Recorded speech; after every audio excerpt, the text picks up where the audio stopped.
러시아의 이완 대제라는 황제가 있었습니다. 그는 백성들을 좀 살펴보려고 변장을 하고 이 집 저 집을 찾아갔습니다. 그런데 모두가 문전박대를 하는 거예요. 참다하는 마음으로 어느 시골집 농부의 집을 찾아갔는데 이 농부가 대문을 열고 반갑게 맞이했습니다. 이 가난한 농부는 지푸라기로 만든 방석 하나와 빵 한 덩어리, 그리고 물 마실 것밖에는 대접할 게 없었습니다.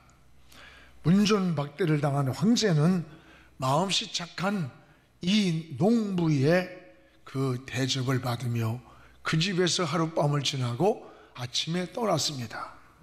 그리고 오후가 되어서 이 이완대제 황제는 이 농부의 집으로 말을 타고 신하들을 데리고 찾아갔습니다. 그때 농부에게 이야기를 합니다. 황제는 농부의 손을 꼭 잡고 지난밤 나에게 후한 대접을 감사한다고 하면서 금 한 자루를 그 농부에게 주었다고 합니다. 농부는 깜짝 놀랐습니다. 지난밤 자기 집에 머물렀던 그 나그네가 바로 그 나라 황제였다는 사실을 알게 되었습니다. 황제는 농부에게 이런 말을 합니다.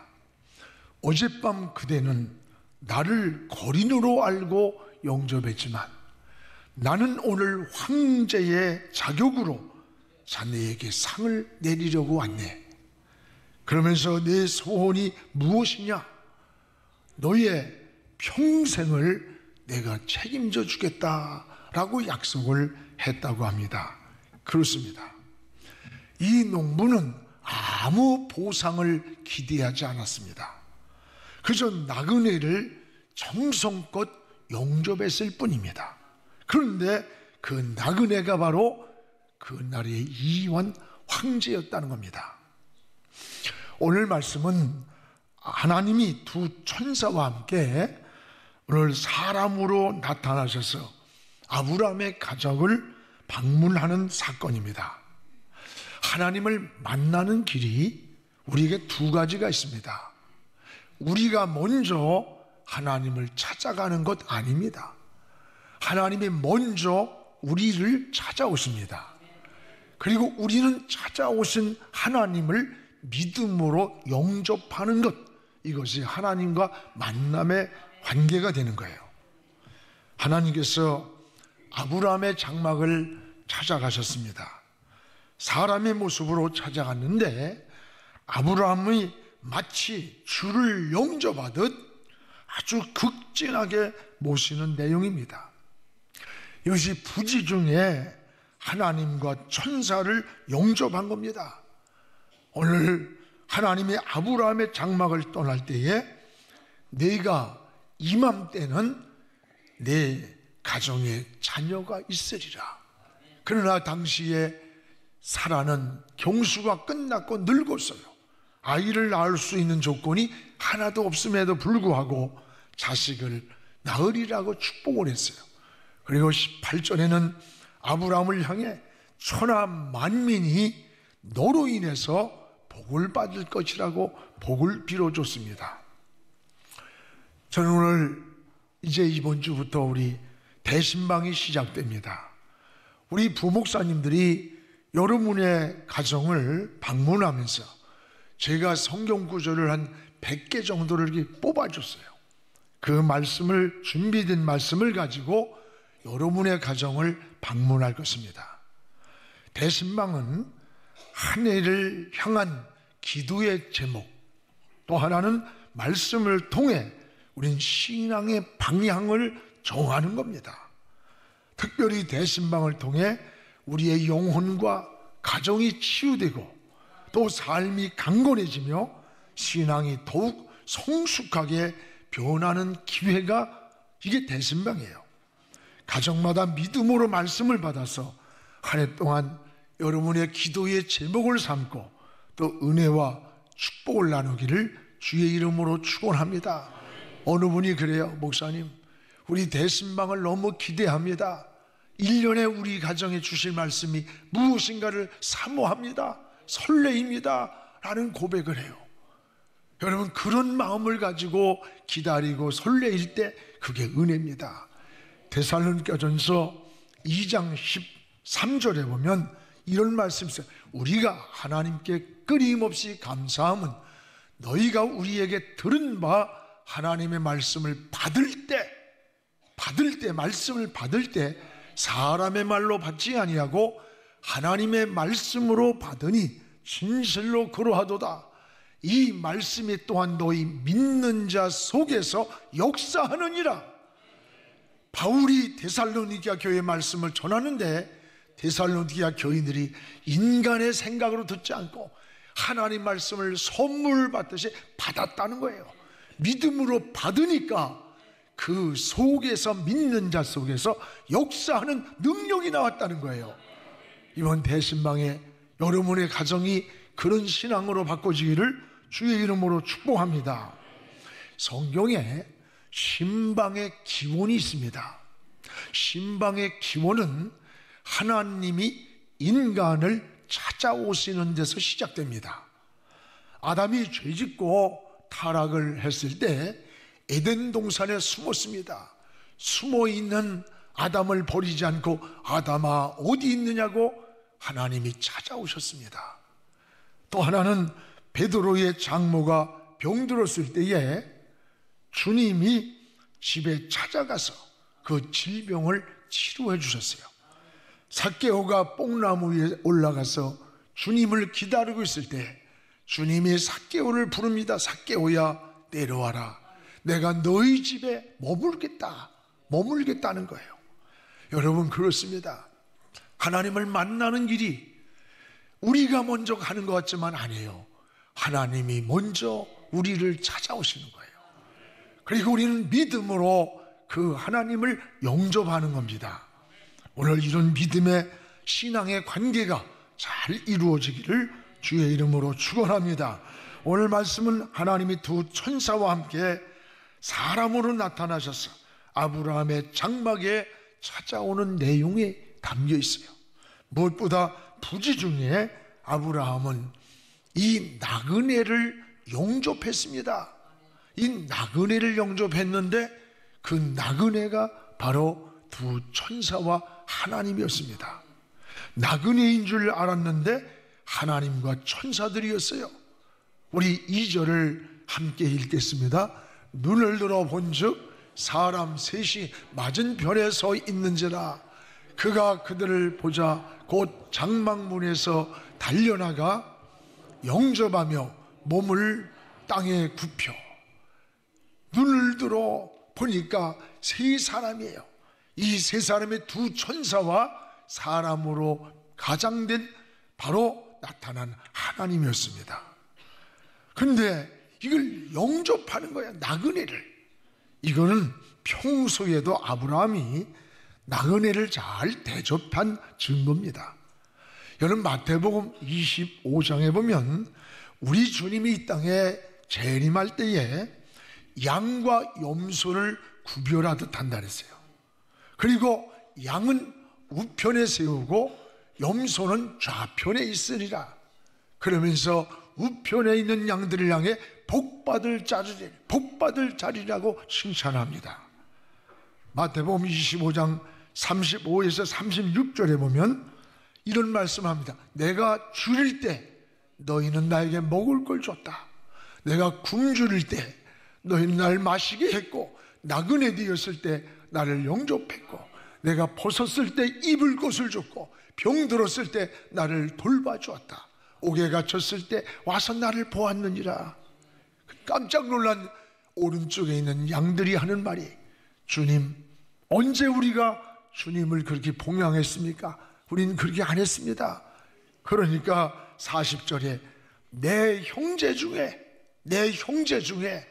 지극히 작은 자 하나에게 한 것, 그것이 곧 내게 한 것이라. 여러분, 지금 우리는 주님이 지금 모습이 나타나서 다 이곳에 있다면 나는 옷 해주고 싶습니다. 구두 나게 해드릴게요. 나는 갈비를 사주겠어요. 이럴 거예요. 그러나 우리는 매 순간순간에 우리도 모르는 사이에 주님을 만나고 있다는 것을 깨달아야 돼요. 지극히 작은 자 하나에게 한 그것이 바로 나에게 한 것이다. 반대로 왼편에 있는 자들을 향해 주님이 저주를 합니다. 42절 43절에 보면 내가 줄일 때에 먹을 걸 주지 않았다. 내가 목마를 때 마실 걸 주지 않았고, 내가 나그네 되었을 때 너희가 영접도 안 했고, 헐벗었을 때 옷을 주지 않고, 병들었을 때, 옥에 갇혔을 때 나를 돌봐주지 않았다. 그러니까 왼쪽에 있는 염소들이 얘기를 하는 거예요. 주님, 언제 주님이 헐벗고 주님이 언제 배고팠고 우리가 언제 주님을 홀대했습니까? 그렇게 봉양을 안 했습니까? 라고 물으니까 45절에 똑같이 지극히 작은 자에게, 지극히 작은 자에게 한 것이 곧 내게 한 것이라 그랬어요. 그렇습니다. 우리는 하루에도 주님을 수없이 우리 곁에서 만나고 있는지 모릅니다. 여러분의 도움이 아니면 도저히 살 수 없는 사람, 여러분이 붙잡아주지 않으면 일어날 수 없는 사람, 여러분이 함께 동행하지 않으면 걸어갈 수 없는 그 사람이 내 곁에 있다면 그 사람이 바로 주님일지를 모른다는 거예요. 여러분, 성 프란시스가 추운 겨울날 말을 타고 가는데 들판에서 오돌오돌 떨고 있는 사람이 있었습니다. 그래서 내려서 자기가 입었던 옷을 입혀줬어요. 그래도 이 떨고 있는 사람은 너무 그래도 추워요. 못 견디겠어요. 자신도 추웠지만 이렇게 보니까 한센병 환자야, 나 환자. 그럼에도 불구하고 자기가 품을 꼭 끌어안았어요. 추웠다고 떨고 있는. 그럴 때 난 이제 따뜻해요 라고 하더니 품 안에 안겼던 사람이 사라져 버렸어요. 그리고 하늘로부터 음성이 들려오는 겁니다. 이제 네가 나를 사랑하는 줄 내가 알았다. 네가 나 사랑하는 거 내가 알았다. 하늘에서 음성이 들려오는 거예요. 성 프란시스 품에 안겼던 그 한센병 환자가 바로 주님이었다는 사실을 알았던 겁니다. 주님을 만났습니다. 주님을 체험했습니다. 성 프란시스는 도움이 필요한 곳이 바로 이웃 예수라고 하는 것을 알게 되었습니다. 그래서 프란시스는 너무 감격하고, 그는 많은 유산을 받은 부잣집 아들이지만 모든 특권을 다 내려놓고 포기하고 그는 수도사가 되어서 성자 프란시스가 된 거예요. 실화예요, 실화. 그렇습니다. 우리는 매일같이 주님을 만나고 있음을 생각해야 돼요. 여러분이 붙잡아주지 않으면 도저히 일어설 수 없는 사람이 내 옆에 있다면, 내가 일으켜주지 않고는 설 수 없는 사람, 내가 도와주지 않고는 회복할 수 없는 사람이 있다면, 여러분, 바로 주님은 바로 그곳에 계신다는 거예요. 작은 자 하나에게 한 것이 곧 나에게 한 거다. 나에게. 오늘 아브라함은 부지 중에 나그네를 영접한 것이 하나님을 영접하고 천사를 영접한 거예요. 여러분의 손길이 아니면 살 수 없는 이웃이 여러분의 곁에 있는가 살펴보십시오. 그곳에 주님이 계시는 겁니다. 또한 아브라함은 최선을 다해서 이 나그네를 영접을 했습니다. 6절 7절에 보면 나와요. 여러분, 우리는 무엇을 하든지 최다가 아니라 최선이에요. 양이 아니라 성경은 질을 말합니다. 사람들은 겉으로 드러나는 외형적인 것에만 너무 우리의 마음을 뺏길 때가 참 많아요. 상품도 포장이 너무 화려한 데 비해서 내용을 보면 실속이 없어. 이만한데 요만해. 포장만 하면 포장만. 겉과 속이 같았으면 좋겠습니다. 아브라함은 나그네를 기쁜 마음으로 지금 나그네예요. 그냥 그걸 모신 거예요. 여러분 5절에 보세요. 5절에 내가 떡을 조금 가져오리니 당신들의 마음을 상쾌하게 하신 후에 지나가소서. 상쾌하게 마음을 쉬고 안식하고 편안한 후에 기분 좋게 떠나가소서. 오늘 사랑하는 여러분, 마음을 기쁘게 하길 원했어요. 형식이 아니라 중심으로 모시겠다는 것을 볼 수 있어요. 부모에게 이 하는 일들을 보면 비슷합니다. 아무리 옷을 해주고 무슨 먹을 갈비를 사주고 다 이래도 마음을 편안하게 하지 않는 건 그건 효도가 아니에요. 노부부가 아들 집에 와서 며칠간을 머무르는데 이 자녀 부부가 그렇게 극진히 대접을 하더래요. 잘 모시고. 그래서 이 노부부는 매우 마음이 기뻤습니다. 우리 자녀들이 우리를 이렇게 잘 모신다고 기뻐하고 있는데 어느 순간에 이 부부가 하는 소리를 듣고 충격을 받았어요. 저 노인네들 왜 빨리 안 가는 거야? 재산 상속이나 빨리 해주지 왜 이렇게 뜸만 들이고 있어? 열받네, 열받아. 아들하고 며느리하고 둘이 하는 이 말을 들은 거예요. 이 소리를 듣고 자식들의 중심이 어디 있는지를 아는 거예요. 너무 상처가 되고 너무 괘씸해서 모든 재산을 변호사에게 공증을 하고 사회복지단체에다가 사후 기증하기로 했다는 그 이야기를 하면서 눈물을 흘리는 걸 봤어요. 눈물을 흘리는 걸. 여러분, 우리가 하나님을 섬기는 것도 같은 거예요. 우린 중심으로 하나님을 섬겨야 합니다. 무엇을 했느냐보다도 어떤 마음으로 했느냐가 더 중요한 겁니다. 하나님은 중심으로 하지 않는 것은 받지 않았어요. 우린 기도를 해도 중심으로 하기를 원하십니다. 마태복음 6장 5절에서 8절 내용을 보면 너희는 이방인들처럼 많이 해야 듣는다고 하는 생각을 하지 말고 중언부언하지 마라. 곧 포장만 된 그런 기도를 하지 말라는 거예요. 오늘 우리 장로님의 기도에 굉장히 은혜 받았어요. 여러분, 금식을 할 때도 외식하는 자들처럼 보이려고 흉한 모습을 하지 말라는 거예요. 저 은밀한 중에 계시는 저 아버지가 다 보고 계신다. 아버지가 다 갚아주신다는 거예요. 봉사를 해도 여러분 중심으로 해야 합니다. 너무 드러나면 자기 상을 이미 받았다고 했어요. 전에 교회학교 전문가인 목사님이 아이들에게 시상을 하는데 상을 안 받는데 애들이 왜 그러냐고 물었더니 목사님, 우린 하늘나라 가서 받을 상을 받으려고 안 받는다고 하더래요. 애들이. 물론 이 땅에서의 시상도 여러분 하나님 나라의 모형이고 또 너희가 인정해주고 격려해주라는 거예요. 힘을 얻는 거죠.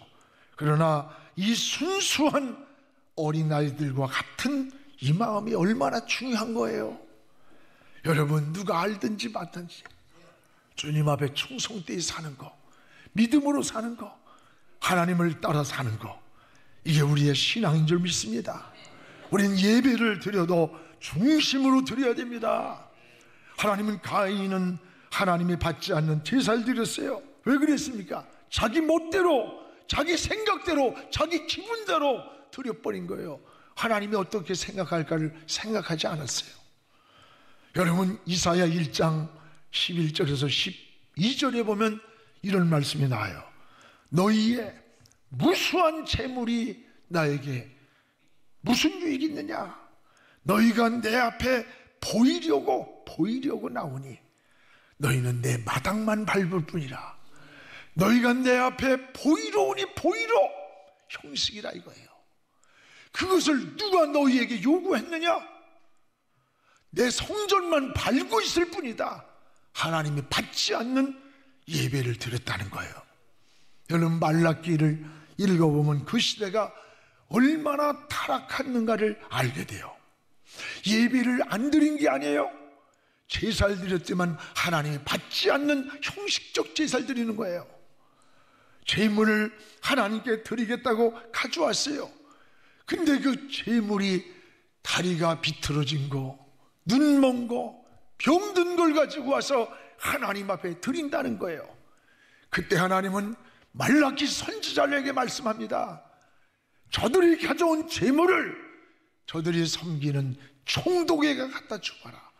눈 멀고 다리 비틀어지고 병든 걸 받겠는가? 너희 시장에 갖다 팔아봐라. 사가는 자가 있겠는가? 팔아먹지도 못하고 드릴 수도 없는 것을 어떻게 거룩하신 하나님 앞에 제물이라고 가져오느냐? 누군가 나타나 성전문을 닫아버리면 좋겠다. 분노하는 것을 봅니다. 오늘 여러분, 이것이 어떻게 말라기 시대입니까? 아니에요. 오늘 우리가 예배를 드리면서 봉사하면서 기도하면서 이런 형식적 예배, 형식적 기도, 의식적 기도가 될 수가 있다는 것을 깨달아야 돼요. 오늘 우리는 중심으로 하나님을 섬기기를 바랍니다. 중심으로 기도하고, 중심으로 충성하고, 중심으로 봉사하고, 중심으로 예배드릴 때 하나님이 받으시는 거예요.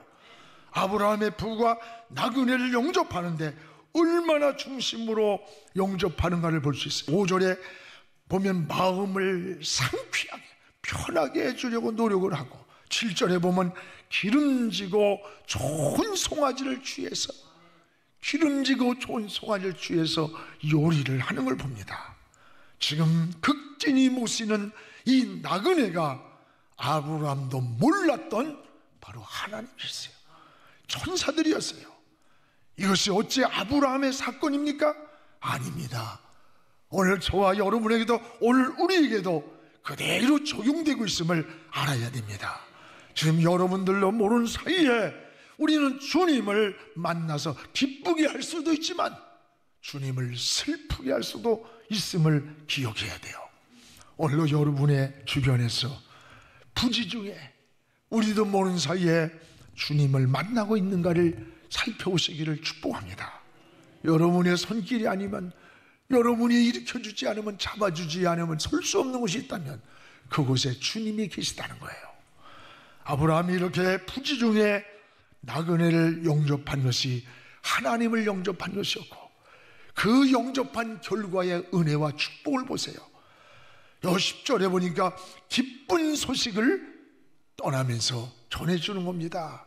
우리 10절 같이 읽어봅시다. 그가 이르시되 내년 이맘때 내가 반드시 내게로 돌아오리니 내 아내 사라에게 아들이 있으리라 하시니 사라가 뒤에 장막문에서 들었더라.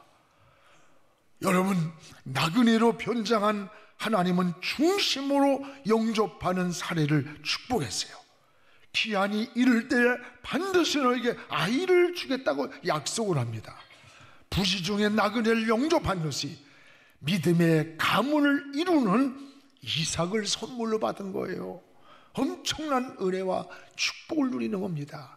또 여러분 18절에 아브라함을 향해서 또 축복의 약속을 주십니다. 천하 만민이 아브라함으로 인하여 복을 받으리라. 아브라함 까닭에 복이 된다는 거예요. 오늘 여러분, 나그네를 부지 중에 영접한 것이 하나님을 영접한 것이었고, 천사를 영접한 것이었고, 그것이 일생의 복의 근원이 되었던 거예요.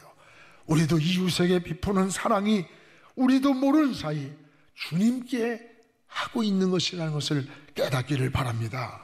주님의 이름으로 베푸는 수고는 결코 헛되지 아니함이라. 여러분, 이 세상에는 사업하다가도 헛된 사업이 되고, 농사를 열심히 지었는데 태풍이 다가와서 한순간 헛된 수고가 얼마나 많아요.